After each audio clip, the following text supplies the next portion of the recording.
हमारा वीडियो में बहुत बहुत स्वागत बा। रउआ सबन के एगो हम विवाह भोजपुरिया एगो गीत सुनाओ तनी शंकर भगवान के।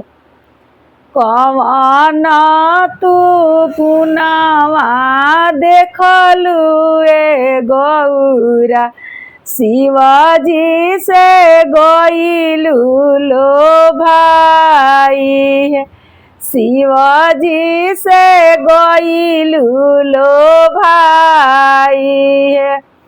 कवन गुना रूपवा देखलू ए गौरा, शिवाजी से गइलू लो भाई।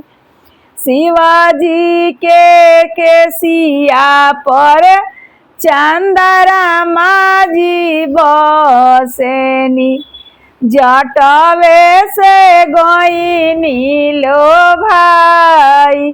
शिवाजी के माथावा पर चांदा बिराज, जटवे से गइनी लो भाई, जटवे से गइनी लो भाई। शिवाजी के जटावा में गंगा जी बसेल, सर्फ पर गइनी लो भाई, सर्फ पर गइनी लो भाई। शिवाजी के गलावा में बांसुरी जी बिराजेनी, नाग देखी गइनी लो भाई, नाग देखी गइनी लो भाई। हमारा शिवाजी के हाथ के डमरुआ, डमरू पर गइनी लो भाई, डमरू पर गइनी लो भाई।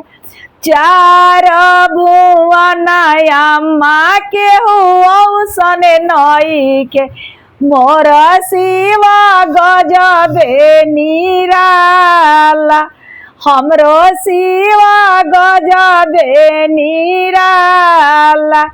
चार भुवन अम्मा कोई औसन नहीं के, हमार शिवा सबसे उत्तम, हमार शिवा अजबे निराला।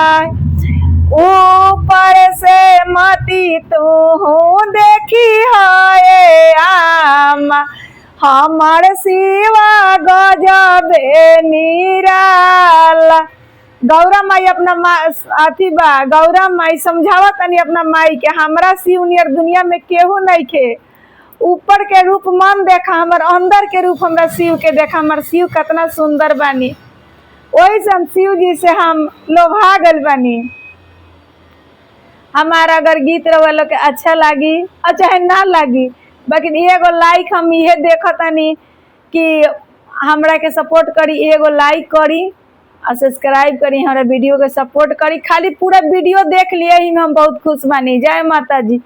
हमार वीडियो देखी, हमारा चैनल से जुड़ जाई आ सपोर्ट करी। जेंगती रउए लोग के सपोर्ट से इतना आगे बढ़ल बानी, और सपोर्ट करी कि आगे बढ़ी। हम कहतनी हे भोला दानी सब लोग के खुश राखी, मस्त राखी, आनंद राखी, कि हमार वीडियो रउआ लोग देखत रही। हमार पूरा वीडियो देख हमी ना कि जे बड़ बड़ यूट्यूबर बा ओकर पूरा वीडियो देख, हमार वीडियो फेंकम मत। तनी सुन ये हम कहतनी कि हमार पूरा वीडियो देख ले, मैं ही में खुश मानी। जय भोलेनाथ।